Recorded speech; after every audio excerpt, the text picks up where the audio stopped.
Hi, I'm Rod Goelz at At Metropolis, and this is Quentin Jones. How you doing? Quentin Jones is going to be teaching rock band classes, history of rock classes, all kinds of classes. We don't know the extent of all the things he's going to bring to our establishment.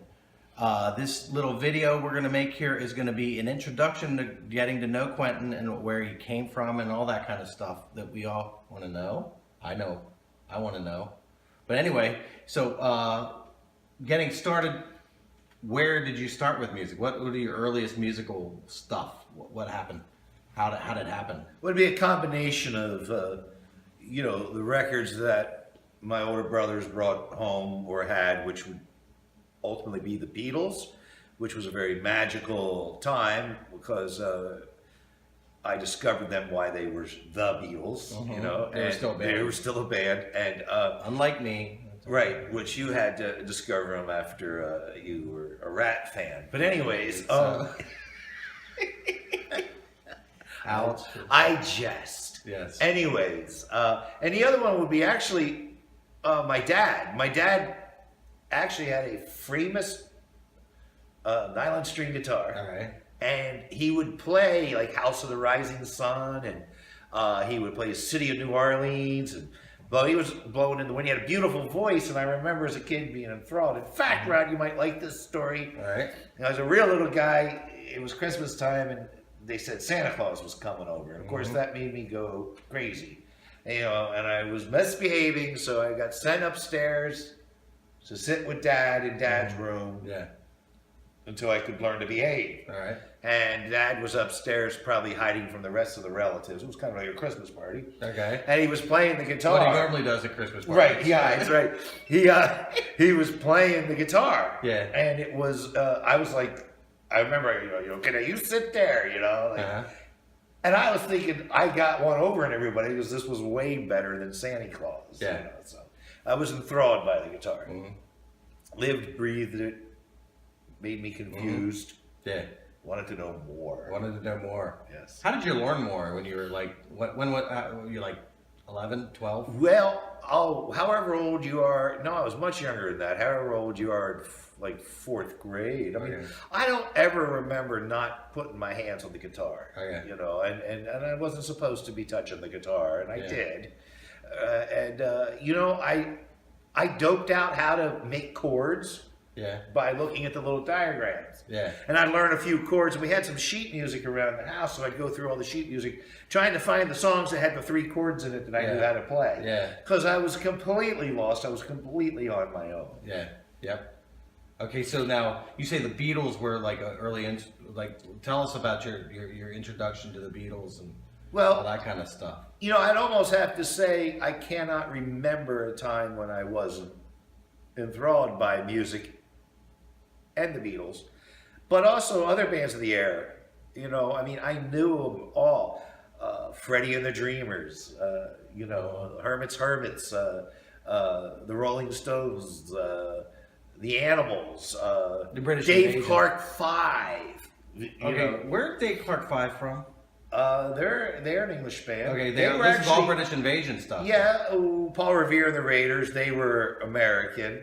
But, and don't get me wrong, there was all kinds of, to narrow it down, the one thing is really difficult, but I had a Gary U.S. Bonds record as a kid, How I got it, I don't know, but I had it, I had a Platters album. It was the greatest hits of the Platters, and I had a gold 45 on the cover. Yeah. And I was convinced there was a gold 45 in that album. I thought, where's the record, The Ventures, those huge Ventures. Steppenwolf. As I got a little older, both my brothers had a little different taste in music, and one liked, Jimi Hendrix and Janis Joplin, and, then they got into Santana. I can remember, Argent. And the sound of that record, not just the sound of the record. And the Zombies. And the Zombies were before, but I remember Hold Your Head Up and being confused by the album cover, and literally it was like a fall and the crispness in the air, and my brother's record player, and that stuff made a huge impression on me. We didn't sit in front of the TV all the time. you know? Yeah. Music, playing records was an activity, something that you did from beginning to end. Moving guitars. Moving along. Moving along. Okay, so now, when was your first? When did you first start playing guitar? Because you started listening to the Beatles, from the beginning? Oh my gosh, yeah, because you know they were, what were they, 64? They were on the Ed Sullivan Show. I remember right after that. My memories are, I was born in 62, and I can remember back to about 65. Okay. You know, events. I was confused by the TV show The Munsters when it came out. So I can, you know, that was 65, you know. So Confused. Yes, confused is the word. I remember the album. I can tell you this. I remember Revolver coming out. All right. Okay? My favorite Beatle album. It's the best Beatle album there is. Hello. That changed recording history. Yes. And that's a whole other thing that I'll teach you about how Revolver changed everything in And recording. Sgt. Pepper was a progressive thing. It wasn't just like blam. Well, it started with, Not Endless Summer. Not Endless Summer, that's wrong. A Beach Boys album, it's off the top of my head now. Pet Sounds. No, before Pet Sounds. It was this album, then it was Rubber Soul, then it was, you know, Revolver. There was, you know, a bunch of competition. Competition, Good, yes. friendly competition. Absolutely. Yes. Both on the same Yeah, level. no scrapping. Nope. No fisticuffs. Anyway, so okay, it was around. You had Revolver. So yeah, you know, and I started just playing the guitars. I said I would figure out a few chords and then try to find the songs that fit those chords. It was terrible, but I didn't stop. I did Never quit. Stop. I was determined. Mm-hmm. Yes, and that is that Huge. determination that carries you. Yes. Yes, it does. Has to. It will not be stopped. No. All right, now, so we have. So did you have guitar teachers back then? Well, yeah, but you know, they pretty much. It was pretty much you fit to them. And it wasn't. They broke out the Mel Bay book. They gave you the Mel Bay book and Splinter Roller. Right. You know, and I figured out, I had a Mel Bay book. I actually figured it out on my own. Yeah. You know, you don't need to go to a teacher to explain a book to you. Yeah. You know, I learned so much more from people that did it. I was very fortunate throughout my career. I always tried to find somebody that was more advanced than me and then bother them. Yeah. And bother them nonstop. Yes. Relentless. It's how I learned to record. Yes. I produced records, and I learned to do that by a guy who had a studio in his house, which today, that doesn't seem like anything. You know, Yes. Everybody has something to record with. You know, back then, having a studio in your house was like, you know, Disneyland. Yeah. You know, and you know, putting a record out was a rare thing. Recording. Not everybody recorded on their telephone. Yeah. You know? Yeah. So who was that guy? His name was Doug Phelps. He was in a band called The Sharks, which was a big band around Lancaster. There was a couple of bands that impressed me because I didn't, again, there weren't under 21 clubs. There weren't a lot of places to see live music. Certainly wasn't any place to see original music. Certainly wasn't very many places to see anything but disco music. Okay. So, you know, and I was in my teens and I shouldn't have been out running around, but I did, you know, because that's what you did. Yeah. And one of the bands, you know, I heard this band, The Sharks, which, you know, they had a lot, you know, it was like, I knew these people, I met the people and it made it real. Yeah. You know, another band was Rocket 88. I walked in, I saw Rocket 88 when I was like 17. I was underage, and there was this guy just standing on a table playing a harmonica. Didn't look like what you would think a rock star was supposed to be, or what rock stars were explained to me to be. And they had a room full of people just jumping. Yeah. And I was like, oh my God. And then afterwards, I talked to the guy, and he was nice. I'm now playing in Rocket 88 many years later. So, okay, so now, so getting into production, you said before about all the stuff that you listened to. You had the Platters, you had the Beatles, you had the Stones, you had the whole British Invasion, American R&B. well, yeah, you have to be, you know, you had to be I feel you have to be a student of the music. Yeah. And when I say of the music, I should say of music. Yes. So if you are serious about learning an instrument or learning music, you're going to listen to things for the sake of listening. Mm-hmm. And you build a catalog. I have a reference in my production. When I want a certain sound, I think about the records I listened to and how those records sounded and what were they doing. And oftentimes I'll go back to them. Yeah. So if I want a wall of sound, I'll listen to Phil Spector production. And not just the stuff, that everybody thinks of doing, but things like All Things Must Pass by George Harrison, which is loaded with talented musicians and the big sound it got. Or Stax record sound, there was a time when you listened, you could tell where it was recorded or what area of the world it was recorded in by the sound of the record. Because everybody's studio was custom made, thereby every studio had a sound, a feel, as opposed to now everything is homogenized. Yes. So one of the things we've spoken before, one of the things you said is like one of the best musical kind of advice that you can get is listen to your heroes. Yeah, that's how I discovered a lot of music. Some of the music I discovered because of my surroundings. I was very fortunate that everybody in my family enjoyed music. Yeah. So, we would have an 8-track player, and the great thing about an 8-track player was nothing. But other than that, the good thing about an 8-track player was when you put an 8-track in, if you didn't take it out, it just continually played, right? Yeah. Repetition. So I'd be downstairs, ruining a model. When I say ruining a model, I couldn't make anything. I wasn't any good at anything but horses and music. Anyways, I tried, and I would put in an 8-track of Hank Williams. Yeah. Because it was my dad's. Yeah. And so, I listened to the guitar player, Hank Williams, and how Hank put songs together. And I realized, oh my God, Hank Williams is a blues player. Yeah. Everything Charlie Parker said the same thing. He said, a lot of his peers said, why are you listening to Hank Williams? He goes, listen to the words. Phenomenal blues guy. Yeah. Listen to the words. That's suffering. That's the stuff. So, so one of the things with rock, in the rock band program, and my definitions of rock is you're not stuck you take influence from everything. Well, let's talk about the Beatles, because that's something that has influenced me and why I think there's, why I my theory on those 4 lads from Liverpool. There's the reason that they were advanced. It took so many other British bands years to come up. I was fortunate enough, I always tried to put myself in the position of being the least educated guy on the stage, so I'd have to raise my game, and I'll tell you about that. But being a student of music, you realize the Beatles' song structures were such because before they were big, they had to play 7 hours a night, 6 nights a week. In Germany. Right. Well, in 1962, if you had to play 7 hours, you ran out of rock and roll pretty quick. Yeah. So you had to know country songs, you had to know jazz songs, you had to know show tunes, you had to know. So they were very much familiar with those chord progressions. So when they started writing, their toolbox was stacked. Yes. As where bands from London only had to play an hour.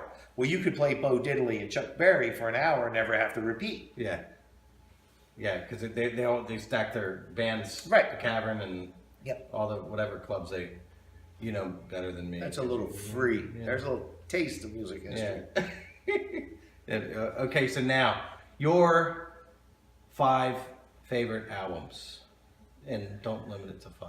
I won't limit it to 5. How about, why don't we, okay, well, obviously, Revolver.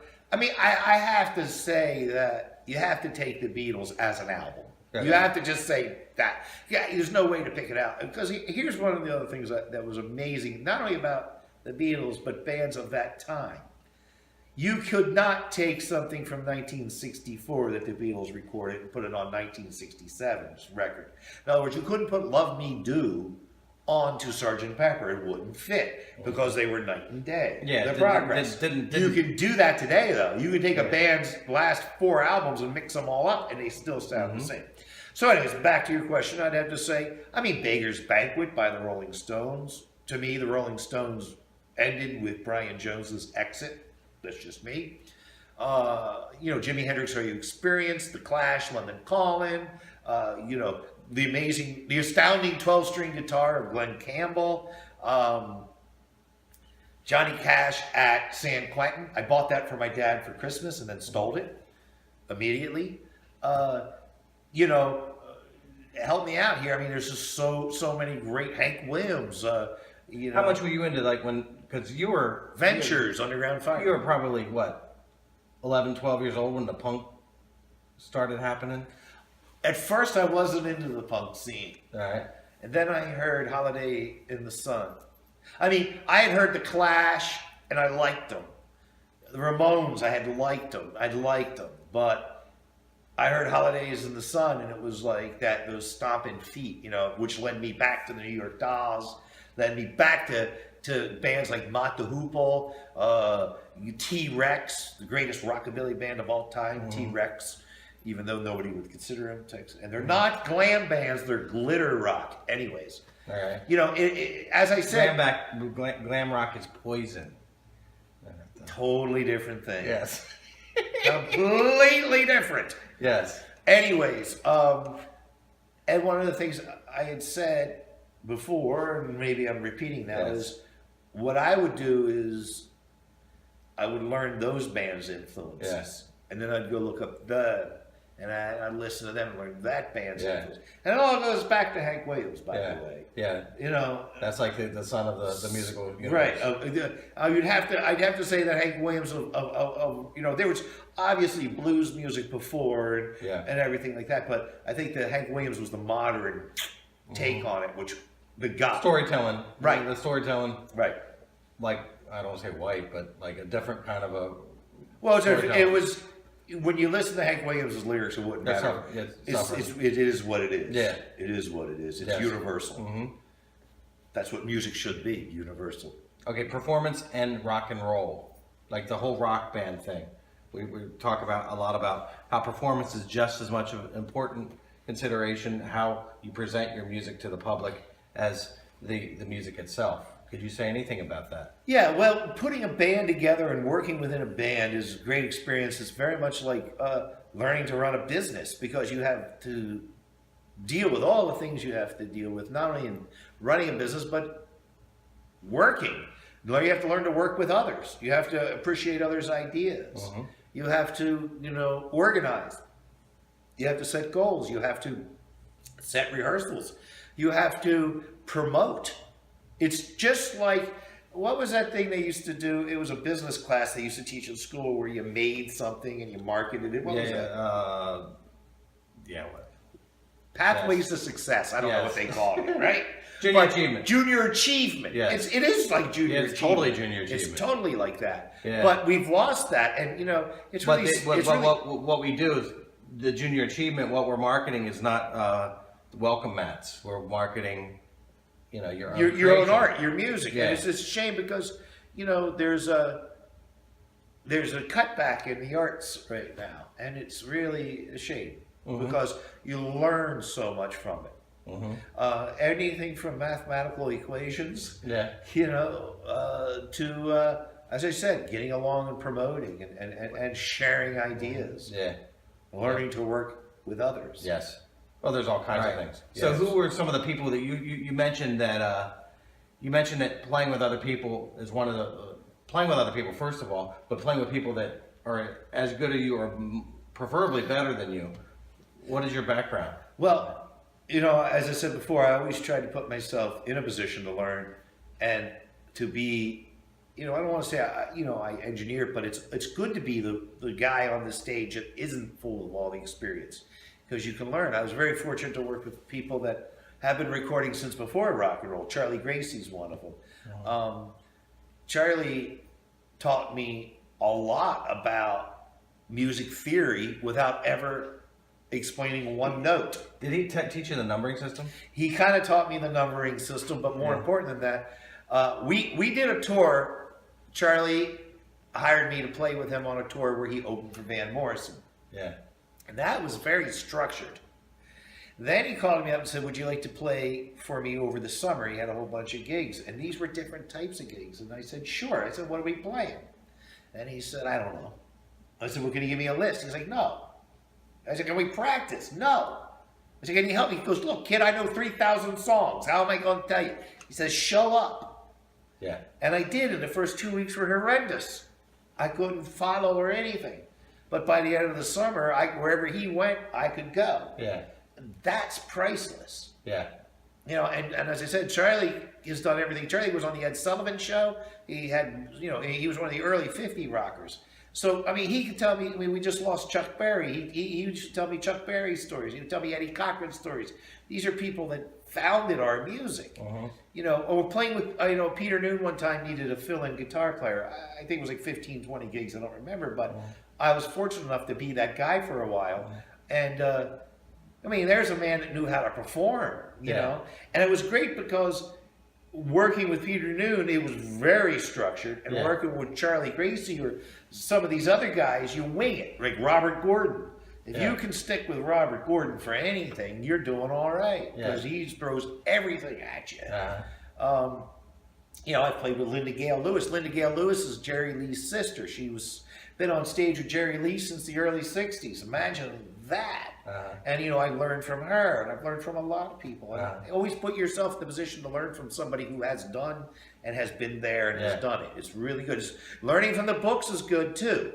Don't get me wrong. I wish I would have took my time and learned to read music. I actually went ahead of myself, and I had to jump back and learn to read music. You know, and I'm not a good spot reader. You know, and that's the other thing. You find out what you're good at because there's a need for everything. Sometimes you need a bass player that just sticks right there in the roots and sticks with the kick drum. You know, sometimes you want the guy that's all over the place. Sometimes you want to read music. Sometimes you want to flow with it. So there's no one thing. You have to try to be as well-rounded as you can. And same with the different types of music. You know, I have a vast record collection, not because of any other reason than that's my college. It's right there on the records. There it is. There's your school. So when I'm producing something, if I want to, you know, do something that, as I said, you know, if I want something that's like a George Martin sound, I know where to go. If I want a Stax record sound or a Motown sound, Gold Star Studios, you know, everyone had a taste of flavor. All right. Anything else considering with Rock Band? Anything else you'd like to add to it about? Well, I just wish, you know, it would have really been beneficial if I had something like that. You know, to learn how to work as a unit and to get together as a group and to have other people share the experience and be able to call up, say, somebody that's in Rock Band with you and discuss what's going on and get together. It really does promote, you know, working together, working as a team for a common goal. All right. Thank you. Thank you. I think